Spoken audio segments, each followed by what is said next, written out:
करेंगे विस्तार से चर्चा। उत्तर प्रदेश में वर्दी का खौफ अब खत्म होता हुआ दिख रहा है। रायबरेली और आगरा से आई दो चौंकाने वाली घटनाएं पुलिस और आबकारी विभाग की सुरक्षा पर गंभीर सवाल खड़े कर रही हैं। रायबरेली के सारस चौराहे पर बीच सड़क पर ट्रैफिक पुलिस की पिटाई हुई। एक युवक ने पहले पुलिसकर्मी को जूता मारा, फिर दरोगा राम सजीवन को धक्का देकर सड़क पर गिरा दिया। मौके पर मौजूद दरोगा, सिपाही और पीआरटी जवान तमाशबीन बने रहे। युवक को हिरासत में लिया गया, लेकिन सवाल यह है कि वर्दी की इज्जत आखिर कहां पर खो गई है। वहीं आगरा में आबकारी विभाग की टीम पर दबंगों ने लाठी डंडों और ईंट पत्थर से हमला कर दिया। अंग्रेजी शराब के ठेके के पास कैंटीन में जांच के दौरान आधा दर्जन से अधिक युवकों ने सिपाहियों को पीटा, वर्दी फाड़ दी और मौके से फरार हो गए। इस घटना का वीडियो सोशल मीडिया पर वायरल हो चुका है। आबकारी विभाग ने मुकदमा दर्ज कराया और पुलिस आरोपियों की तलाश में दबिश दे रही है।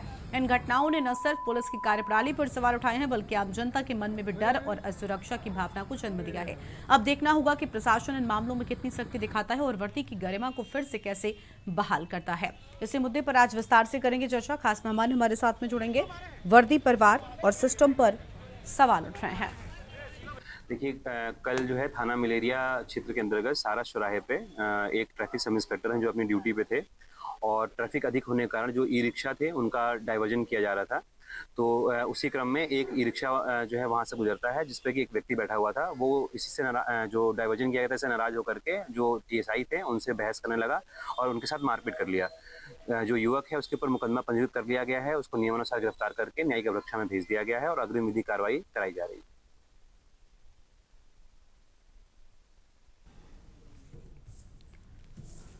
खास मेहमान हमारे साथ में जुड़ रहे हैं। हमारे साथ में महेश चंद्र द्विवेदी, पूर्व डीजीपी, और रायबरेली से हमारे संवाददाता केशवानंद शुक्ला, अजय चौहान आगरा से हमारे साथ में जुड़ चुके हैं। आगे और मेहमान भी हमारे साथ में जुड़ेंगे, उनके साथ चर्चा को हम आगे बढ़ाएंगे। सबसे पहले रायबरेली से केशवानंद शुक्ला से पूरे मामले का अपडेट लेते हैं। केशवानंद, पूरी जानकारी क्या है आपके पास में? बिल्कुल, देखिए पूरा मामला रायबरेली जिले के मलेरिया थाना क्षेत्र के सारस चौराहे का है, जहां पे एक जो युवक था वो ई रिक्शा पे बैठ करके कहीं जा रहा था कि तभी जो है टीएसआई के द्वारा ई रिक्शा को रोका गया और ई रिक्शा रोकने के बाद जो है ई रिक्शा को डाइवर्जन की बात कही गई, जिसके बाद जो यात्री था वो नाराज होकर के जो है पुलिस से बहस हुई। उस बीच देखा गया कि पुलिस के द्वारा जो है यात्री को की जम करके पिटाई कर दी गई, क्योंकि उसमें जो 3 पुलिस वाले दिख रहे हैं, एक होमगार्ड था, एक टीएसआई था और एक सिपाही था, जिसके द्वारा सबसे पहले जो है लातों से जूतों से मारा गया। उसके बाद जो नाराज यात्री था उसने भी पुलिस की पिटाई कर दी और पुलिस की पिटाई इस कदर की कि जो दरोगा थे वो बीच सड़क पे गिर गए। बताया जा रहा है कि टीएसआई राम सजीवन जो है सारस चौराहे पे ट्रैफिक की व्यवस्था संभाल रहे थे कि उसी दौरान ये बहस हुई और जिसके बाद जो दरोगा थे उसकी जब यात्री ने पिटाई की तो वो बीच सड़क पे गिर गया। वहीं इस पूरे यात्री की जो है पहचान पुलिस के द्वारा कर ली गई है। मलेरिया पुलिस ने इस युवक को गिरफ्तार कर लिया है और संबंधित जो धाराएं हैं उन धाराओं में मुकदमा करके युवक को जेल भेज दिया गया है। तो कहीं ना कहीं देखा जा रहा है कि जो रायबरेली में पुलिस का खौफ है वो कहीं ना कहीं खत्म होता हुआ नजर आ रहा है। गरिमा, ठीक है, लौटेंगे आपके पास में। अजेंद्र चौहान हमारे साथ, हमारे संवाददाता आगरा से जुड़ चुके हैं। अजेंद्र, आगरा में भी कुछ ऐसी घटना सामने आई है जहां पर वर्दी को लेकर लगातार सवाल उठ रहे हैं कि आखिर क्यों उसके साथ ऐसा खिलवाड़ किया जा रहा है। पूरी जानकारी क्या है आगरा से आपके पास में? आप देख रहे थे कि आगरा के थाना में आपका पूरा ये है आबकारी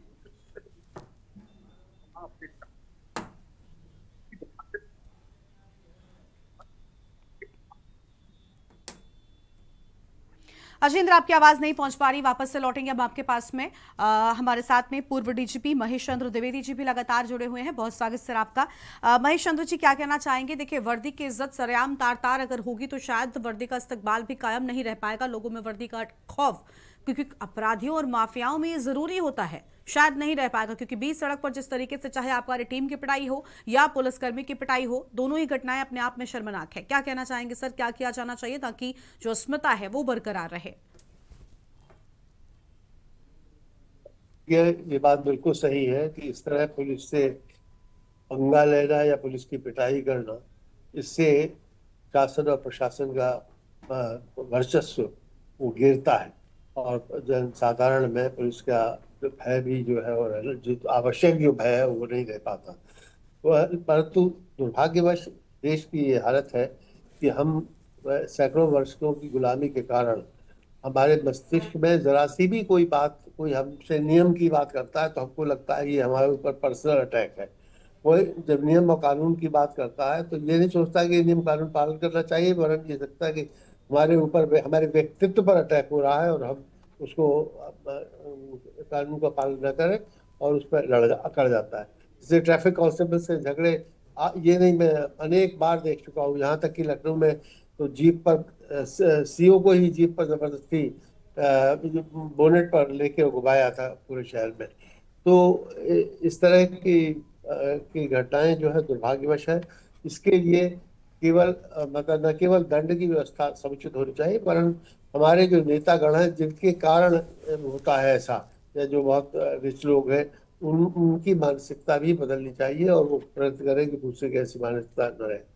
जो दूसरी घटना है आगरा की, वो तो किस कारण से हुई ये तो मतलब पता बाद में लग सकता है, लेकिन खनन के मामले में, शराब के मामले में, ड्रग्स के मामले में इतना पैसा इन्वॉल्व होता है इसमें कि कोई भी यंग मैन थोड़े बहुत पैसे लेके और उसमें इनकी सहायता में आ जाता है।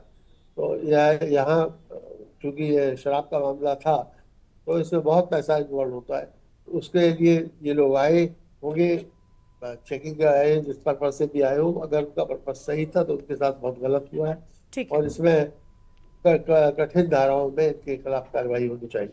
ठीक है, लौटेंगे आपके पास में। सुनील त्रिपाठी जी हमारे साथ में है, वरिष्ठ पत्रकार हैं। बहुत स्वागत सर आपका। सर, दोनों ही घटनाएं, चाहे रायबरेली की हो या आगरा की, दोनों ही जगहों पर वर्दी की स्मिता के साथ लोगों ने खिलवाड़ किया।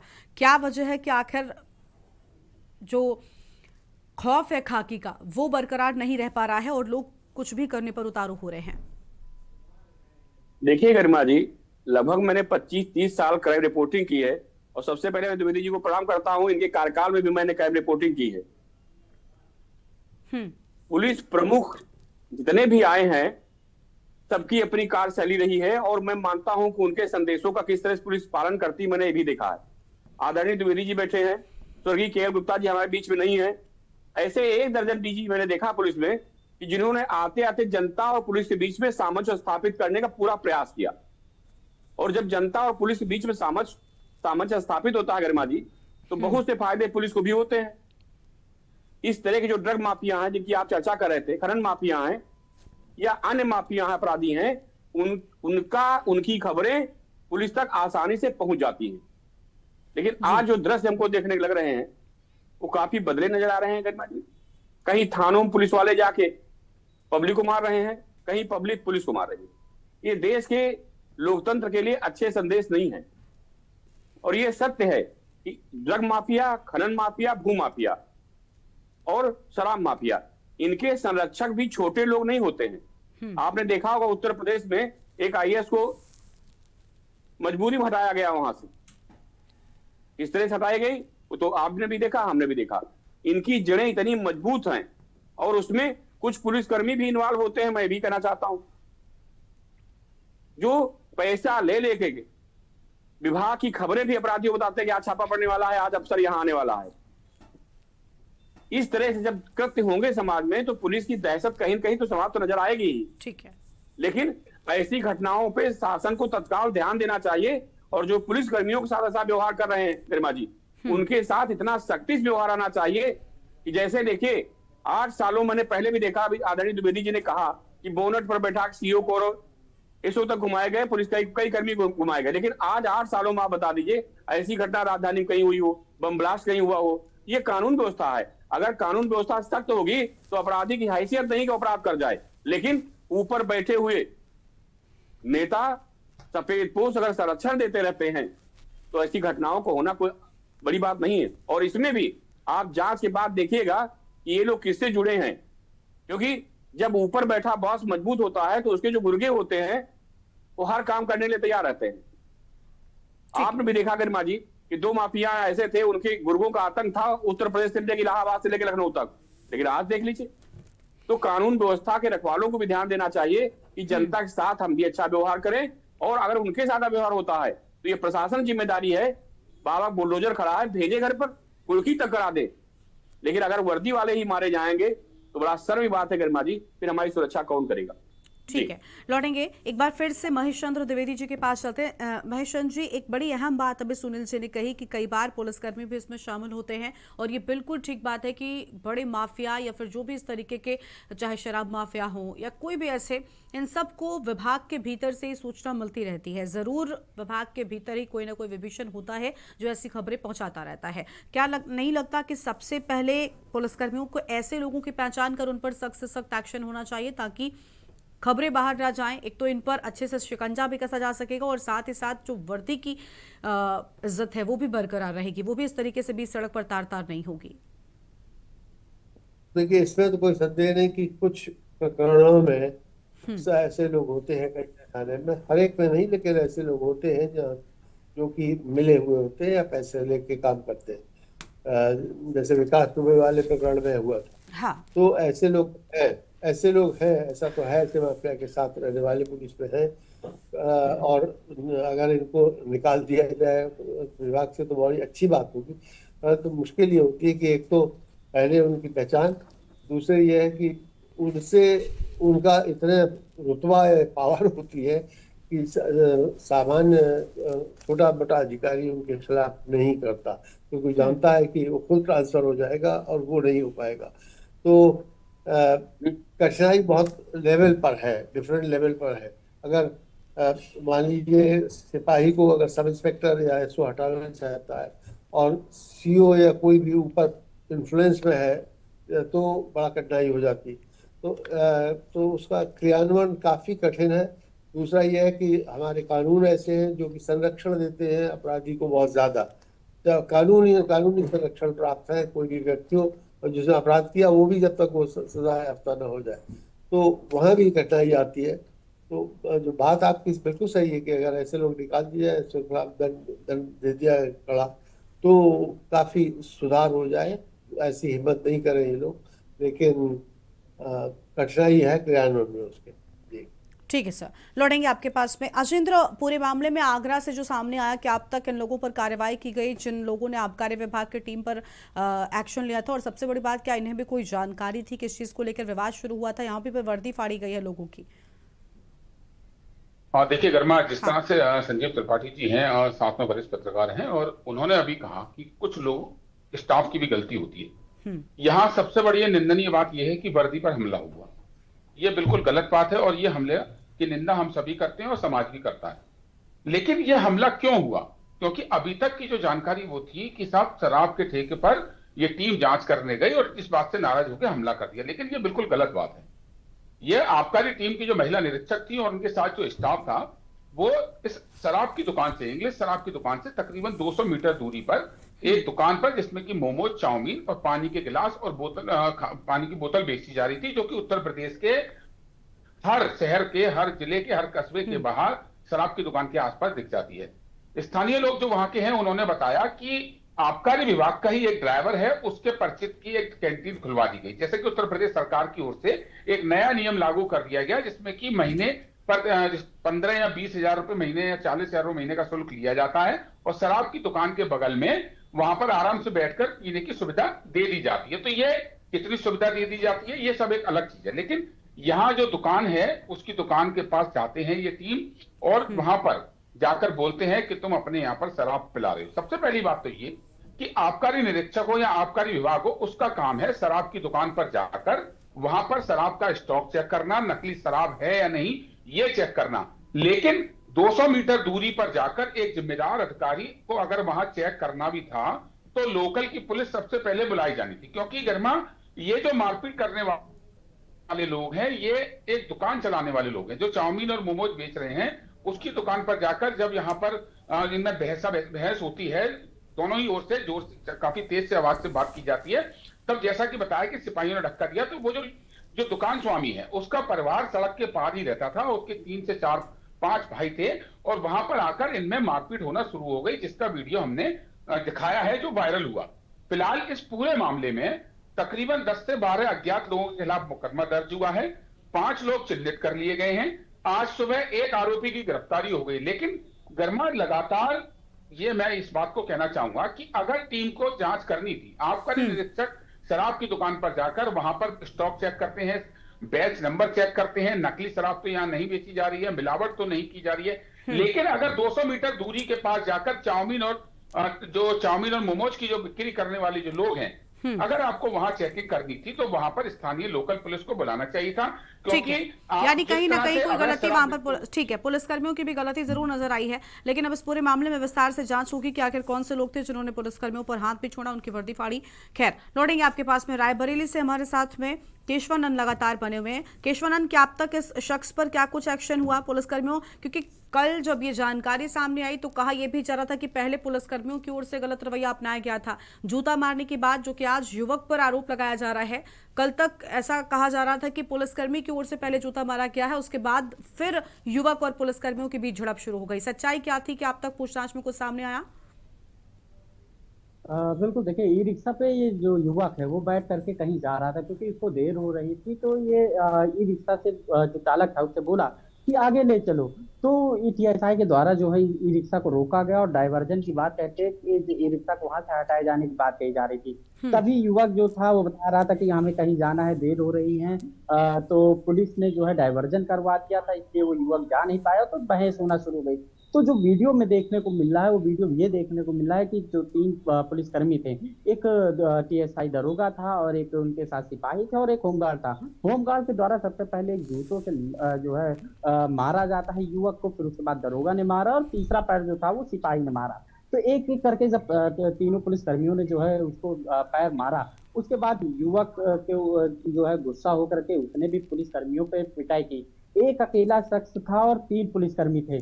उसको अकेले शख्स ने जो है तीनों पुलिसकर्मियों को पीटा। उसके बाद जो है मौके पर मिल एरिया पुलिस पहुंची है, उसको कोतवाली मिल एरिया थाने ले गई, जहां उसके साथ पूछताछ की गई और कई गंभीर धाराएं जो इसके तहत आती हैं, गंभीर धाराओं में पुलिस ने मुकदमा दर्ज किया और आरोपी युवक को जेल भेज दिया है। फिलहाल पूछताछ जो अभी तक निकल करके आए कि पहले पुलिस के द्वारा जो है उससे बदतमीजी की जाती है, उससे हाथों करके उसने पुलिसकर्मियों पर हाथ उठाया गया। उसके बाद जो है युवक की गिरफ्तारी कर ली गई है। जी गरिमा। ठीक है, महेश चंद्र जी के पास एक बार फिर से चलते हैं। महेश चंद्र जी, देखिए, ये जो पूरा मामला है उसमें ये कहा गया है कि विवाद दोनों जगहों पर हुआ है, लेकिन कई जगहों पर ऐसी भी घटनाएं सामने आती हैं जहां पर पुलिसकर्मियों की ओर से गलत रवैया अपनाया जाता है और उसके बाद रिटेलिएट करती है जब आम जनता, तब शायद विवाद बढ़ जाता है और इस तरीके की घटनाएं सामने आती है। इस पर जवाब हम आपसे जरूर लेंगे सर, लेकिन उससे पहले एक छोटे से ब्रेक के लिए यहाँ पर रुक रहे हैं, कहीं मत जाएगा, ब्रेक के बाद फौरन हाजिर होंगे।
ब्रेक के बाद आप सभी का स्वागत है। हमारे साथ में लगातार खास मेहमान बने हुए हैं महेश चंद्र जी का एक बार फिर से रुक कर लेंगे।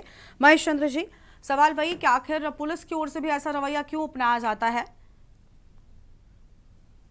देखिए, पहले एक घटना लीजिए रायबरेली की, मैं उस पर बात करूंगा कि डायवर्जन पुलिस ने कर दिया था रूट का, उसका अपना कोई कारण होगा।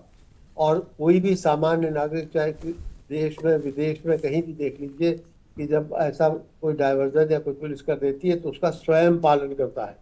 वर्तमान प्रकरण में हो सकता है पुलिस वालों ने पहले मारा हो, लेकिन ये बताइए कि पुलिस वालों को कोई पागलपन तो चढ़ा नहीं थे कि उसको मारते। उसने जरूर ऐसे प्रवोक किया होगा, इतनी गाली दी होगी, इतनी बदतमीजी की होगी, बजाय पालन करने के नियम का और ये एक बार नहीं है, हम एज एसपी सीनियर अफसर मेरे साथ भी कई बार हो चुका है कि एक प्राइम मिनिस्टर आने वाले थे, भीड़ बहुत थी, मैं नया नया एसपी था, बिल्कुल यंग लड़का लगता था, तो मैंने जाके कह दिया, कुछ बैठे हुए थे लोग नेता टाइप के कि आप इधर बैठ जाइए, तो मजाक बनाना शुरू कर दिया। अच्छा अभी तो आप बच्चे हैं, ये है वो है, जानते हैं मैं एसपी की वर्दी में हूँ। तो इस तरह का मजाक बनाना, गाली देना, ये जनसाधारण के जुबान पर भी रहता है। और अगर इन्होंने पुलिस वालों ने मारा तो इसका जरूर प्रोवोक किया होगा इस व्यक्ति ने, और वो प्रोवोकेशन अनवांटेड था।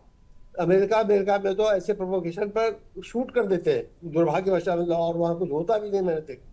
तो दूसरी जो घटना है, अगर ये व्यक्ति, एक बात तो ये कि वहां पुलिस इन्वॉल्व नहीं थी, आबकारी विभाग के लोग थे, बार बार जो पुलिस वर्ड इस्तेमाल रहा वह पुलिस मैन नहीं थे। एनीवे ये लोग मोमोज की दुकान पर गए, मोमोज की दुकान पर, अब या तो ये है कि पेमेंट नहीं कर रहे थे, क्यों झगड़ा हुआ, और वो लोग क्यों आए बच्चे मारपीट करने, जो दूसरी साइड से जो भी आए, जो आए क्यों आए, ये बातें भी देखने की है कि क्या इन्होंने प्रोवोक किया। हो सकता है कि आबकारी विभाग वाले ने प्रोवोक किया हो। बिल्कुल सर, बिल्कुल आपकी बात निकल कर आ गई, लेकिन देखिए सभी जगहों पर मुझे लगता है संयम पुलिस वालों को भी बरतना चाहिए। एक और मेहमान हमारे साथ में अभी जुड़े हैं, वरिष्ठ पत्रकार हैं अनुभव स्वरूप जी, रायबरेली से। बहुत स्वागत सर आपका। अनुभव जी, क्या कहना चाहेंगे, पुलिस के रवैये को वाकई क्या थोड़ा सुधार उसमें होना चाहिए ताकि ऐसी घटनाएं ना हो, और जब आम जनता के सामने ऐसा कुछ होता है तो पुलिस का खौफ खत्म हो जाता है? जी मैम, धन्यवाद। दरअसल इसमें दोनों चीजों को समझने की जरूरत है। कहीं ना कहीं नागरिकों की भी गलती होती है और कहीं ना कहीं पुलिस वाले भी अति कर जाते हैं। तो जब दोनों को संयम बरतने की जरूरत है। एक आम नागरिक को भी पुलिस द्वारा जो व्यवस्था दी जा रही है उसमें सहयोग करने की जरूरत है। आप इस घटना को देख रहे हैं, अभी हमारे यहाँ राहुल गांधी आए थे 2 दिन पहले, और एक जगह पे जहाँ उन्हें अशोक स्तंभ का लोकार्पण करना था, तो पुलिस ने वहाँ पे ट्रैफिक को रोक दिया। अब वो 2 नवयुवक आए, पुलिस से झड़प करने लगे, फिर उसमें एक युवक ने मोबाइल निकाल लिया और पुलिस से झड़प कर रहा है, एक युवक दूसरा मोबाइल से वीडियो बना रहा है। तो ऐसे में जो पुलिस व्यवस्था के लिए लगी है, आप कहीं ना कहीं उसको भी तो आप प्रोवोक कर रहे हैं, उसको आप एजिटेट कर रहे हैं, तो उसका भी रिएक्शन तो देखने को मिलेगा। ये सही है कि पुलिस वाले कई बार जाति कर जाते हैं, उनका भी व्यवहार अच्छा नहीं होता, और मित्र पुलिस जो है वो कागजों पर केवल दिखती है, जमीन पर नहीं दिखती है। लेकिन आम नागरिक अगर अच्छा व्यवहार करेगा तो पुलिस को जाहिर सी बात है कि उससे बेहतर सुविधाएं मिलेंगी, और पुलिस भी अगर अच्छा व्यवहार करेगी तो नागरिक भी उसका सहयोग करेंगे। तो ये एक तरह से एक यानी दोनों को अपने रवैये पर और अपने व्यवहार पर संयम रखना होगा, शायद तभी चीजें बेहतर हो सकेंगी। ठीक है सर, आपकी बात आ गई। बहुत शुक्रिया आप सभी मेहमानों का हमारे साथ जुड़ने के लिए और अहम जानकारी के लिए। तो देखिए, वर्दी परिवार और सिस्टम पर सवाल इस घटना के बाद लगातार उठ रहे हैं। अलग अलग जगहों पर जो घटनाएं सामने आई, ऐसा नहीं होना चाहिए, क्योंकि ऐसा होने से खाकी का खौफ खत्म हो जाता है। इस कार्यक्रम में इतना ही।